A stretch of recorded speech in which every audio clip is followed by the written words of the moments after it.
Ladies and gentlemen, please rise for our national anthem.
Good morning, everyone. Welcome to Laurel Park. Naomi Tucker here alongside Keith Fustel. Big day of racing again. 10 races coming your way. And of course, tomorrow, the Francis Dash Day, headlined by that Grade 3 sprint race. We have 4 stakes races in a total coming your way. Really looking forward to it. Absolutely. The Francis right now on paper, from an odds standpoint, looks like a match race maybe between Jalen Journey and Wonder Where Craig is. But lurking on the old veteran Lakai, will he kind of reverse things a little bit? His last 2 races not so great. Will he bounce back in the Francis? Yeah, well, who have you put on top then? Wonder Where Craig is or Jalen Journey? Because I know I went with Wonder Where Craig is. From a line standpoint, I mean, a slight favorite to Asmussen's horse, Jalen Journey. I mean, they're very close. Those last races almost identical up in New York. Yeah, the Asmussen factor is pretty strong though from a national standpoint. True. We'll see. Yeah, really looking forward to it. And of course, throughout the day, you can get your money back this Saturday. A first bet on every single race, full card money back special up to $10 every time that your top selection, so the horse you bet to win, finishes second or third. Really an opportunity to dip your toes in the water with handicapping in general, because even if you have a horse that's a bigger price and you think at least they're going to run second or third, why not bet them to win? And that's the key. You'll see that, especially maybe if you get just a shorter field where you say maybe a little bit of a vulnerable favorite and give somebody a chance to maybe bet a little bit more than they like to do. Bump that $5 bet up to $10 and see where you can go. Yeah, and of course we also have the Fall Festival of Racing coming up. An embarrassment of riches, all these stakes weekend coming your way this fall. We're really getting going with this fall meet at Laurel Park. Fall Festival of Racing, 5 stakes races, $600,000 on offer in purses Saturday, October the 2nd. Really, you know, it's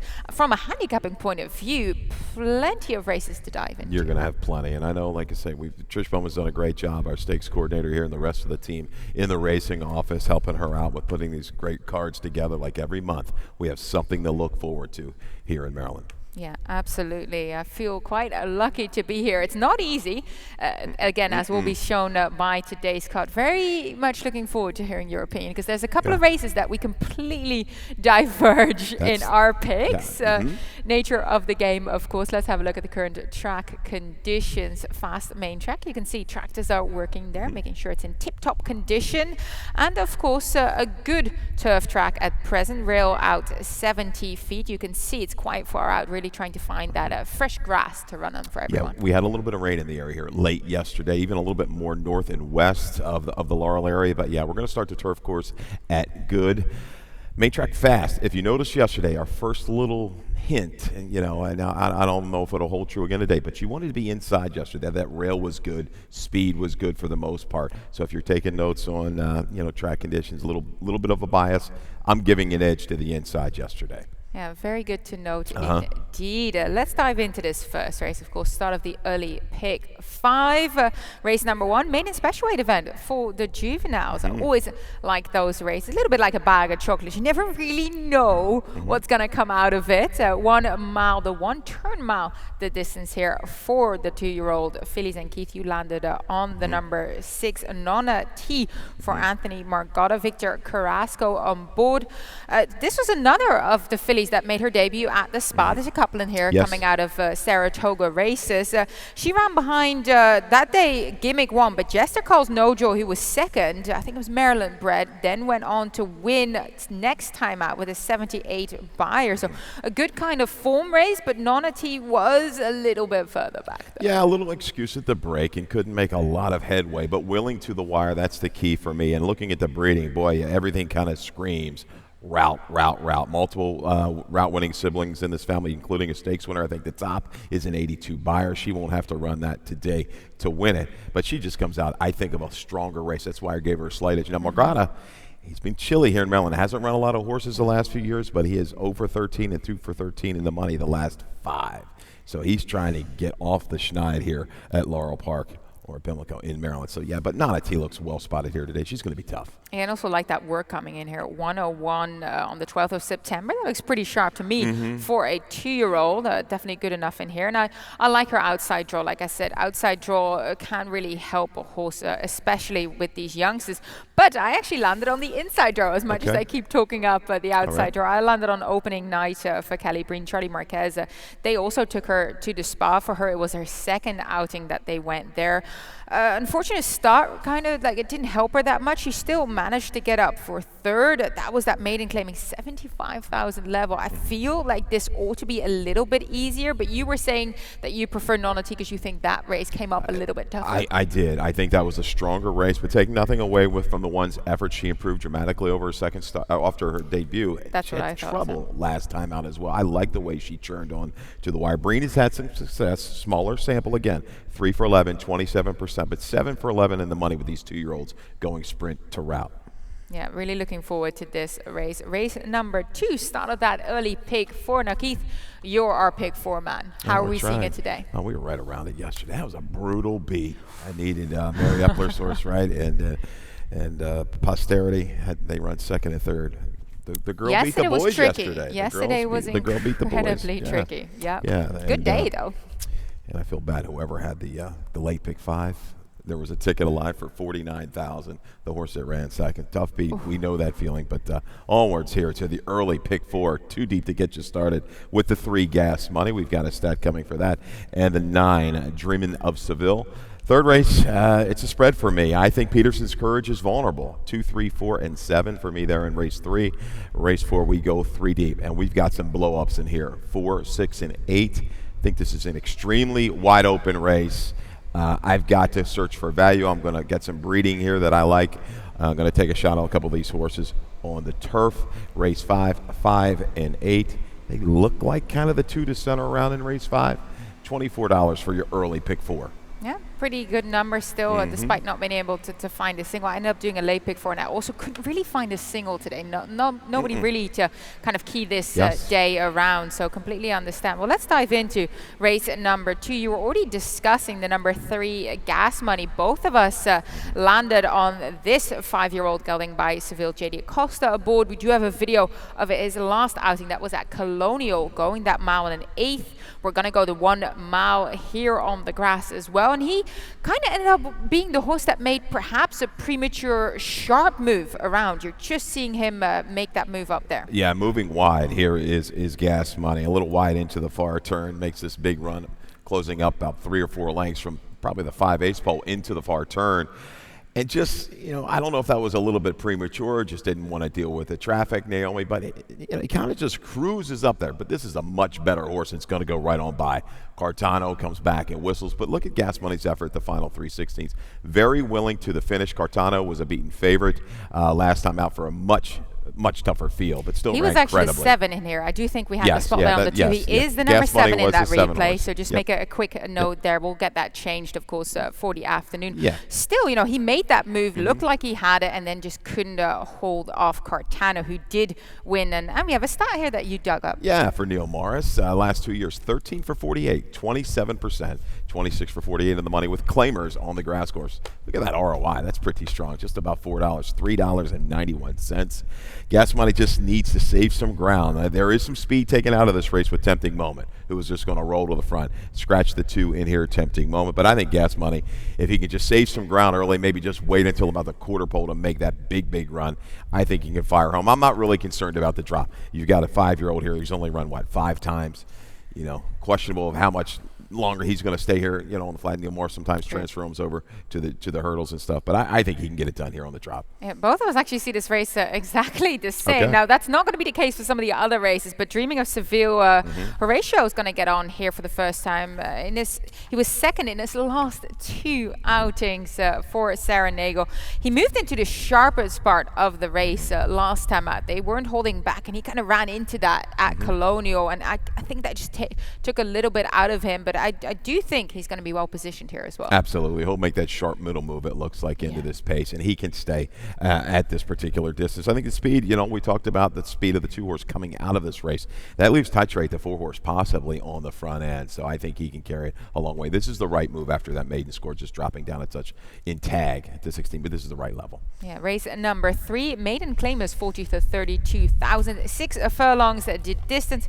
We'll just keep starting with your top selection. I use him as well. Use him underneath though. The number 4, Watcher Said, with Jorge Ruiz aboard here, very much unexposed. Only had 1 start to date. And let's have a look at that race, because he didn't have that much of a good break. Kind of a little bit sluggish, a little bit outwards, just kind of loses, and then is kind of niggled by Jorge Ruiz to still get up there. You can see him making that move on the outside. He was. He broke down a little step to the right. We see that a lot, okay, when you hit that outside draw. But I like the way this horse recovered, was nudged on a little bit, but got into position early.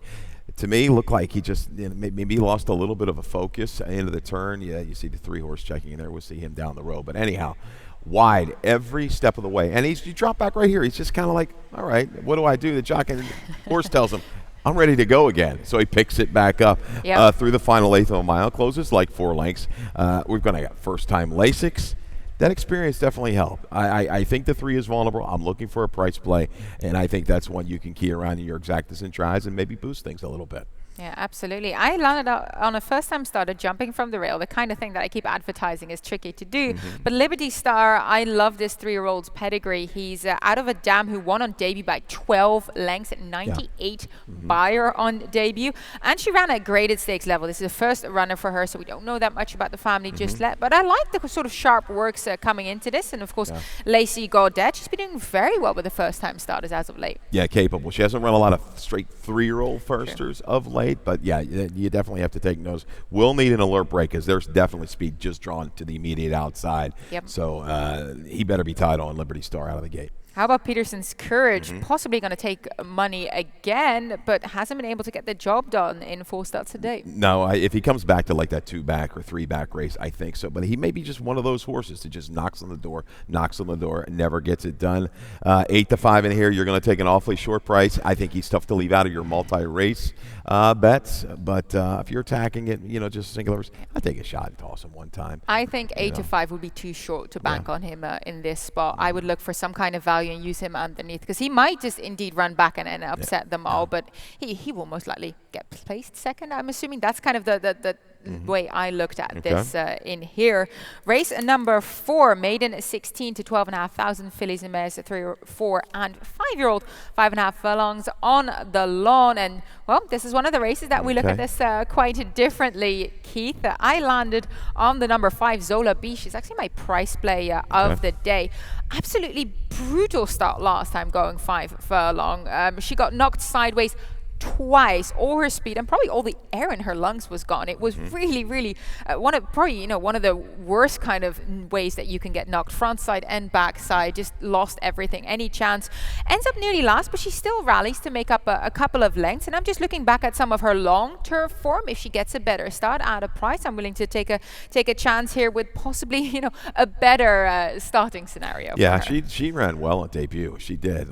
Going back to last summer with a good late rally, then stretched out and just couldn't quite sustain, and then the form just went south, dead south. We got a barn change here, major excuse in last, but I think that dirtied up form over the last few is going to help your price with Zola B. There's some questionable speed in here, no doubt about it. Doodad's got speed, square penny, but if you're betting the 4th race, you got to take something at least 9-2 or higher. You can't. You got to demand value in here that's that wide open of a race. You use the 8 into the mix. I do as well. Here, going to take a shot on top with Mike Trombetta. Josu Beltran doesn't run a ton. It doesn't ride a ton, but this horse is a fool. Okay, a fool to oldies but goodies. A horse that's stakes placed, ran very fast sprinting on the turf. So you're going to give me 10, 12, 15 to 1 in this wide open field. You can see a major form reversal on the 8 and possibly the 4-horse Eponine for Michael Merriman by imagining, turf basically when you're really thinking about it for me. But this mare, she was a killer. World gone wrong. I mean, every dance she danced, and she was really good sprinting. 6 for 18 lifetime on the turf, 14 of 18 in the money. Just going on breeding. Had an excuse in debut, even a little bit more speed last time. The turf is going to move these horses up, I would think. Yeah, and then do make a note that Square Penny, both of us use her on it. She does draw in from the AE list for Jerry O'Dwyer, John Geraldo aboard. And some of her turf sprinting form really holds up in here at the maiden 20 level. So now at that maiden 16 level, I definitely think that she's a player in this spot that you have to use now that she has drawn in. We'll take a quick break and we'll be back with race number 5. When it comes to getting back in the game, there's only one team to turn to. The team more high school, collegiate, and professional athletes train and recover with. That team is MedStar Sports Medicine. For more than 30 years, MedStar has served as a leader in the diagnosis, treatment, and rehabilitation of orthopedic and sports-related injuries. Ranked among the top programs in the Maryland and Washington regions, we offer rapid access to athletes of all levels. Let the pros who treat the pros treat you. MedStar Sports Medicine. Welcome back. We're at Laurel Park on race number 5 of 10.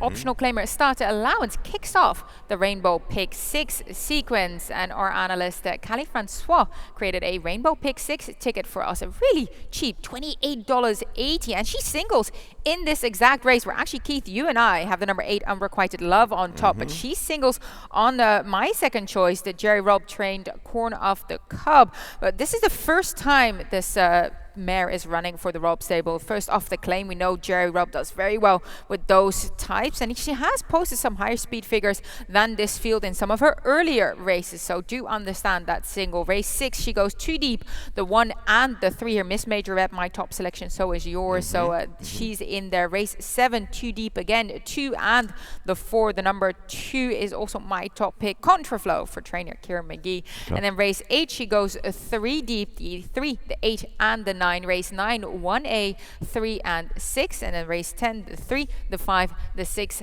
and the 9 to really get you going well here in this Rainbow Pick 6. $28.80. Now you can of course always add perhaps Unrequited Love here in race number 5. Let's dive into this race. We'll talk about that, but it's a really good $28.80 ticket that allows you a lot of flexibility to perhaps put 1 or 2 horses in here if you would feel so inclined. But let's talk about this starter allowance and about the horse that both Keith and I fancy in this spot. Unrequited Love for trainer Rudy Sanchez-Solomon, Angel Cruz. We'll look back at her last outing. That was at Timonium, that 3-turn, 6.5 furlong sprint. And we're looking at her going into that final turn. And what I really noticed is that she was on the front end, kind of hounded around all the time, but she had her ears pricked the entire way. She was so happy doing it. She had to battle for the win, but she was able to hold on. There's nothing bad I have to say about this race of her. I'm really quite taken by it. No, took pressure every step of the way, was able to shake clear, top of the stretch, and then digs in behind, to hold off behind the couch. Who's good either surface, turf or dirt has been holding good for her. Now, that might have been the first time the hood was on as well. You see, you got the earmuffs or whatever you want to call them on that filly, 3-year-old filly. But, yeah, she's going to, unfortunately, be a lower price now with the scratch of the 7 movie score and scratch the 4 Southern Sense in here. But I think she's going to have a much more relaxed trip. I think she can improve off of that race with just being able to go a little bit slower early in there. Maybe the 1 will send and give her a little company. Was wondering about that. Yeah, off the half-mile races, certainly. But I like the way she held her composure around the turn with the pressure, and she'll clear. I think she's right back with another good win here. I know Rick White love corn off the cob. Just got the dream trip at Timonium. It was like she looked beat. Midway on the final turn, and the field just kind of steadily came back to her. She was right up along the rail, but Rob off the claim. I'm going to center around these two in my multi-race. No, I do as well. We see this very, very similarly. Race number 6 is over 5.5 furlongs back on the beautiful turf course here. Optional claimer 2 other than, and both of us all in here with the number 1, Miss Majorette. Let's look back at her last outing where, well, she just didn't have the best of starts. He got a bit bumped around there and ended up further back because of it. But nonetheless, she was able to make up so much ground late. Yeah, this filly has not run a poor race. She's won 2 straight, right? Transition to the turf. She's showing she's a better filly on the turf. But yeah, she was knocked pretty good there at the break, Naomi. Knocked sideways. Yep. And you're going to see her settle and start picking things up from the back of the pack. When you're 8-10 out of it, mid-turn, going 5/8. That's not an easy task. That's a tall task to get up and win. I don't even care if there's a serious duel going on, but you see the winner, a loose leader. She shifts out about 6-7 wide here, top of the stretch, and watch this. This is the video we showed yesterday with Polish Gal. I wish Polish Gal would have run a little bit better yesterday. She didn't, but Miss Majorette even runs a stronger race. She gets floated out here, doesn't phase her at all, switches left leads when kind of trying to avoid fast line. Watch her to the wire. She just runs right through the wire. She has a little bit more positional speed, and I think you're going to see it today like she showed at Penn National. She's right back for me. Yeah, and I think the extra half furlong is going to help her as well. But I remember speaking with Sheldon Russell after that race, because what you see, she has so much gas still, so much speed, that closing speed, runs through the wire. But he actually kind of held her on a little bit. And I asked him, I was like, did you think you already had it? And he's like, oh my God, I thought I actually won by further. That's the feeling she was giving him. And obviously it was a little bit closer, perhaps on screen than it was the experience for him, because she just took off. Yeah. So really, really quite taken by this filly, and looking forward to seeing her back. But you know what? There are a couple of others in here that could definitely give her a run for her money. I use the number 2, Too Much Tip in my exacta. You use her underneath for Chucky Lawrence here. Angel Cruise, and last time that she went short 5 furlongs, she was running at that optional claimer level at Gulfstream Park. Now that wasn't an easy feat either, but the speed figure is there. She hasn't really raced since June, though. Do wonder if that's going to be a challenge for her, but I like that sort of sharp hit out at Fair Hill coming into this. Well, I don't know if she's going to come back to her top race, but as you notice, 15 Royals is out. When you're breaking it down, and you and I, we look at races a lot. We're just looking at the setups and how things are going to develop. It's not always perfect, but the speed of the speed is the Too Much Tip. I think she's going to be able to shake away from these horses. Is she going to be able to hold off the run of Miss Majorette? I'm not so sure. I don't think so. I hope not. Her races over this turf course are good. She's had 3 starts, a win, a second, and third.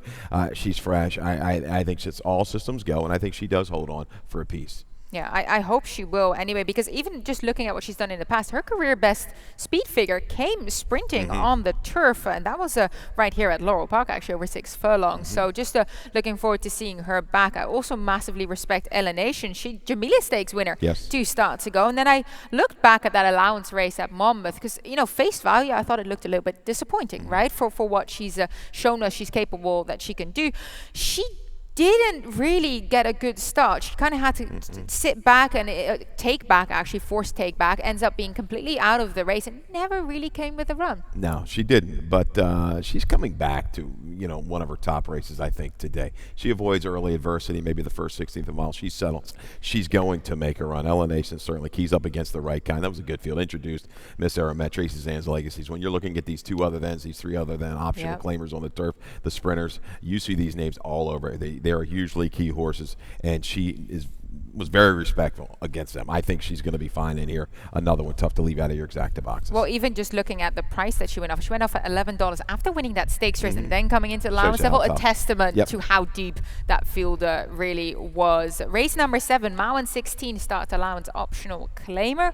Let's start with the video that we have on the number 2 Contraflow for trainer Kieran McGee last time out, taking them all the way. Actually, no, that wasn't last time out. Excuse me. That was further back on August the 8th, I do believe. He took them all the way. Yes, it is.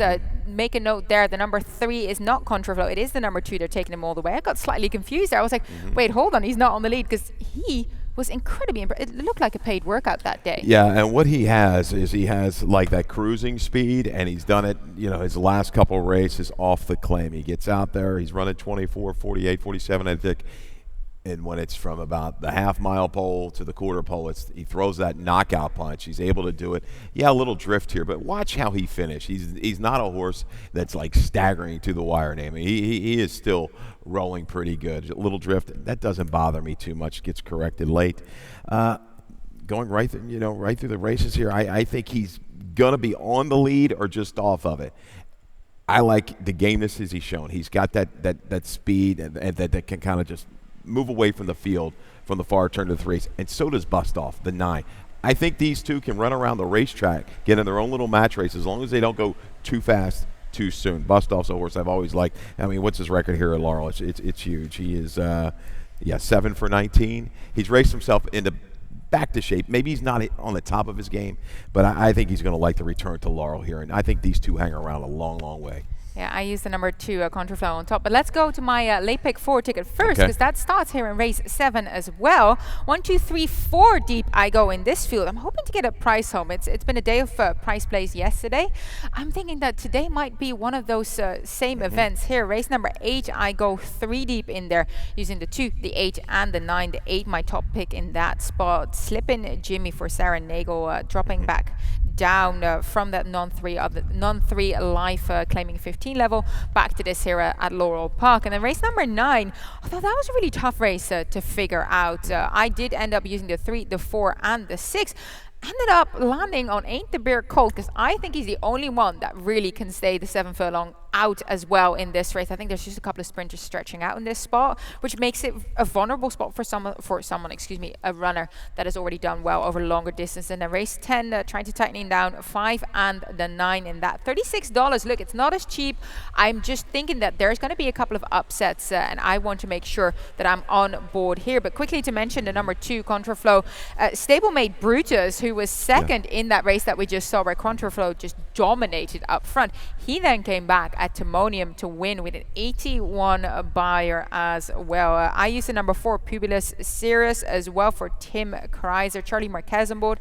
Ran for the first time for the Kreiser stable last time and showed a really great late rally to kick into a bit of a slow to average pace. That's always something that I like to see for a horse. As we move along to race number 8, 5.5 furlongs on the turf here, claiming 16. But of course, also the start of the Stronach 5. It is Friday. We know that on Fridays the Stronach 5 starts, and this time we kick off the racing. Laurel Park race 8 is leg A, and I use the 8 and the 9 in there.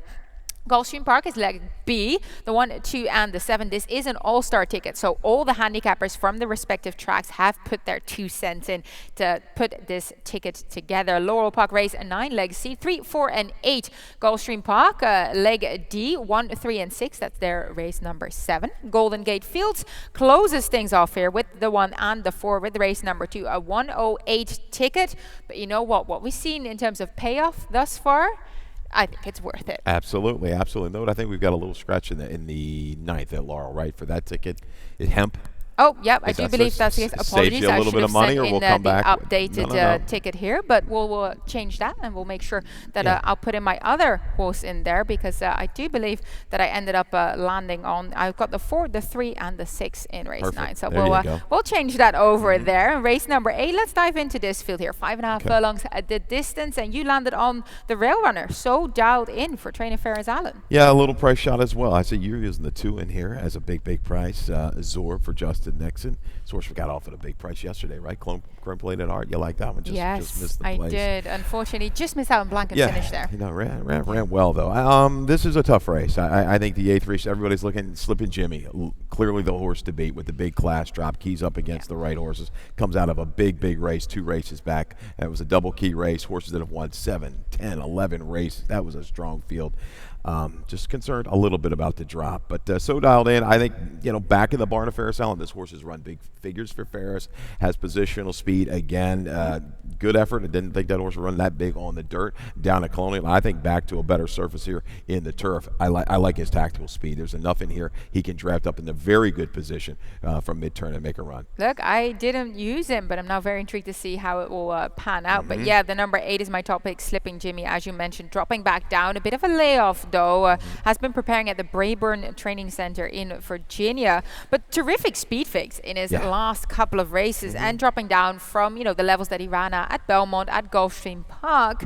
Is he going to be fit enough? Now, Sarah Nagel does pretty decently with horses with these type of layers, 61 to 180 days, 21% winner, so that's kind of pointing us in the right direction. You also use the number 9 underneath, Just Wave and Smile. This is going to be his second time on the turf, and I always kind of expect improvement from horses after getting sort of that first run on the grass out of the way. If they found it, if they have to change their running a little bit, then they would have had the chance to at least figure out what to do, and then hopefully he'll improve from it. He's got speed. He's going to have to deal with street silence. I thought the first race on the turf was credible. We talked about the bottom side mares, nothing but turf. Really good turf runner there. I think this horse stays for a piece. I don't know if he's going to win it, but I think he's tough to leave out. I think Rising Perry is cycling back to a good race. I think he's going to rally into this flow. But the key, everything centers around the 8 horse in here. I mean, I went back, that 2-back race, there was a horse, a 7-time winner fielder, an 11-time winner, I think was the horse that ran like New York's Finest, that ran third, that came back to win. This is a 3 in life. This is a whole different ball game.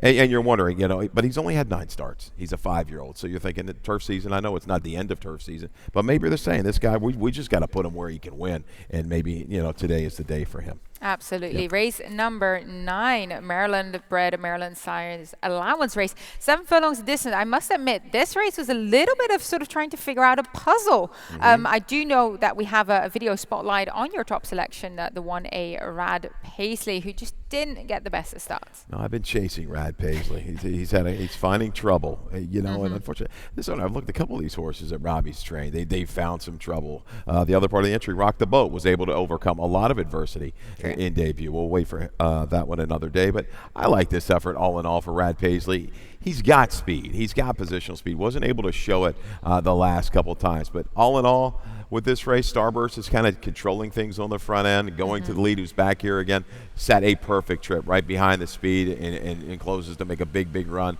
Very game. But Rad Paisley, yeah, he could be just a cut below these horses, but to only get beat two and change after that start, and working outwards, that's some kind of work between horses here at the 8th pole. I think he's worth a shot at 7/8 of a mile. I think it's within his scope. So give me a good break. He's outside today. He can prompt the pace and hopefully, grind it out through that final 3/16. See, because I feel like the theme of this race is that there's a lot of sprinters coming from that 6 furlong distance going out to the 7. And what I do think is that the 7 is a bit more of a specialist distance for some. Not all of them really enjoy it as much, and that's why, I guess in the end, by default, I landed on Ain't the Beer Cold for Kenny Cox, Xavier and Toledo, because I feel like he's the only real stayer in here. He's run well over the Mount 16 before. He ran in the Maryland Juvenile over 7 furlongs and only got beaten by a nose in the Howard County. Now, in his last race, got checked, has excuses. I'm looking for Ain't the Beer Cold to start showing some of the potential that we thought he had back here again. But look, this is, to me, quite a wide open affair. It is. He's an interesting type. When he wins, obviously he scored at big prices like at 12 to 1, 15 to 1. You're going to get 12 or 15 to 1 on him again today. Let's take it. He showed a lot of speed at 2. So don't think that he can't be into the mix. And just as you said, just stay the trip. He did have an excuse last time out. Yeah. I like your little shot there at 15 to 1. Yeah. Yeah, and both of us used the number 3 going to the lead for Damon Deloda Vico. See, with him, I also wonder if he's better going those shorter distances, being mostly campaign, the 5 to 6 furlongs, but a win and 2 incredibly close seconds in his last 2 outing. I actually wonder if they're going to try and send him to the lead in this spot. He could do just that. He could sit just off of it. You like the way on that video, the way he relaxed just behind the speed last time and finished up. There's no real quote-unquote blazers in here, and I think that might give a little bit of an advantage, even at the 7/8 distance, to these horses that are game at 6, that stay around at 6, because they may catch a little breather from that far turn run to about the quarter pole. We'll see when that first quarter goes up and it's 22 and change. It's a different ball game. But if you get a relaxed 23 and 2, 23, now I think they might just separate themselves. But yeah, I had trouble with this race. I'm going to come back one more time with my horse that likes to find trouble here. Right? Yeah, look, this was a very tricky race. I actually kept on looking back and forth to this, trying to figure out what to do. Let's finish things off on the winner here. Race number 10, 1 mile on the turf, is the nightcap, 16 to 12,500. Nomin is a 2 lifetime. Both of us landed on the number 9 here. Prince of Caps for Claudio Gonzalez. Charlie Marquez takes the ride again here. Broke his maiden for Michelle Nevin in July and has been ultra consistent on the turf. Tried his heart out at starter level 2 starts ago, and now returns to a little bit of an easier spot, I feel. I think he's going to really enjoy that quite massively. Yeah, and I think he'll go back to like that stalking tactics. He was up on the lead a couple races back. It didn't work for him. I think he's kind of sits the trip just behind Dreaming of Carrots, and I've got a plan. Those two look like the main speeds to me. If he does relax and he looks poised at the 3/8, he's going to pounce and be around for the money. What do you do with the we've got the where was it? There it is, the 6th, Wesley Ward's horse. Oh my God! I was trying to make heads. I couldn't figure this horse out at all. Incredibly, a bit of a lengthy layoff. Haven't seen him since January of this year. I just kind of wonder how fit he's going to be for this. Do they maybe just want to put a race into him and then move along with him? Now, Wesley Ward is pretty decent off those longer layoffs, 26% winners, but I'm assuming he's going to take a fair bit of interest here for people, and I'm not sure I want to be on board when I'm just questioning how he's going to come into this. I think Telltale Sire would also be, how is he going to be walking around in there? Yeah, you're going to check him out about, and certainly he's going to draw money because of the connections. It's just odd to see a horse like this come in here for Wesley Ward. It's just absolutely, kind of Wasn't entirely sure where to place him, so kind of just tentatively put him underneath. Let's move along. We got plenty to discuss during lightning round.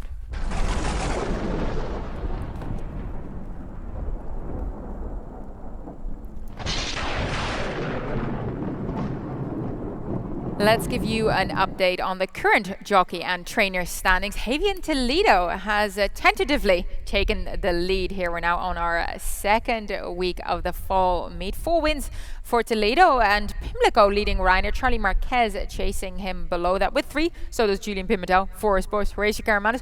A fair few in here that actually have been racking up the wins. It's been an even playing field. You like that. You like that. Spreading the wealth around here, everybody getting a chance. And I don't think, it's going to take a few weeks, maybe a month or 2 to get really things sorted out, but all very capable riders. So when you're putting your money up, you can trust. You've got some good guys on board. Absolutely. Let's look at the trainer standings. Very good.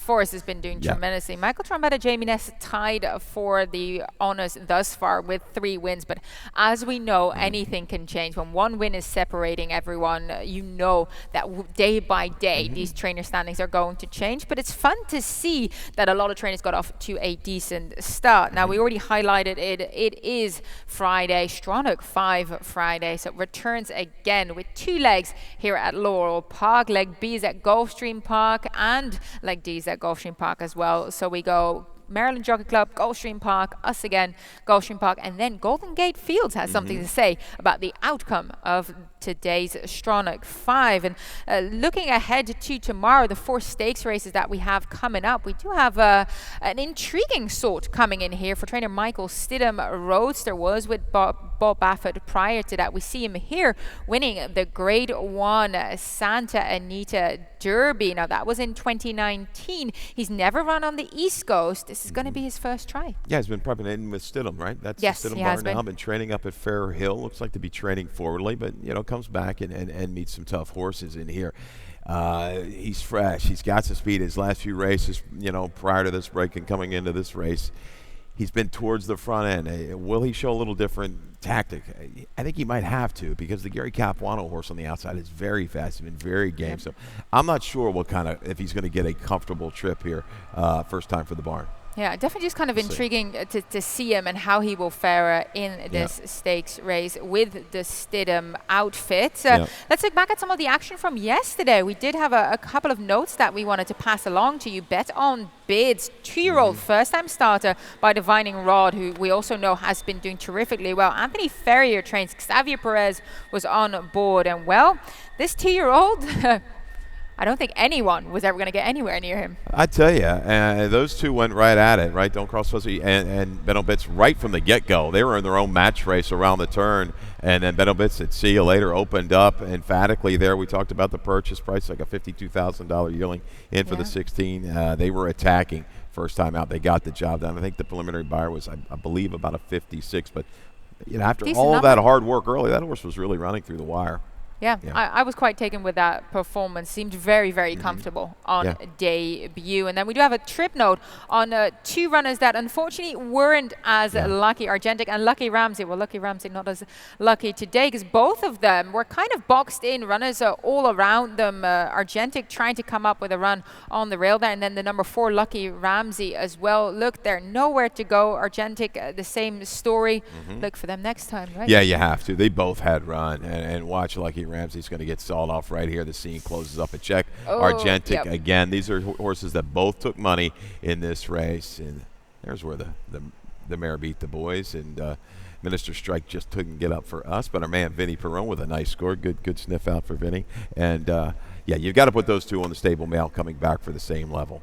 Yeah, absolutely. Indeed, that was Fed Up, Fired Up, the 8-year-old mare that Fed Up, Fired Up. That's right. Yeah, was able to get her nose in front. That will do it for us this morning. So much to come today. 10 races, and of course tomorrow 4 stakes races, 11 races on the card. I'll be back with Callie Francois later, and I guess this will be goodbye for you. Yeah, this is it. Goodbye for me, and upstairs to work through these races. I tell you, they've been keeping us honest, no doubt about it. It's a little bit fun, you know, trying to, when you're watching these races and we're doing the charts reco base. I mean, we are very, you know, concerned about the product that goes out. We want to be on top of things and pick up trouble horses, just like you saw yesterday. Most everybody saw that, but there's some subtleties when you see these bigger fields. You don't see everything that happens, you know, on the camera, what's going on. So that's kind of our job, and it challenges us, and we want to be right. Yeah, and that's what I've got you sitting next to me for, and you'll be back again tomorrow.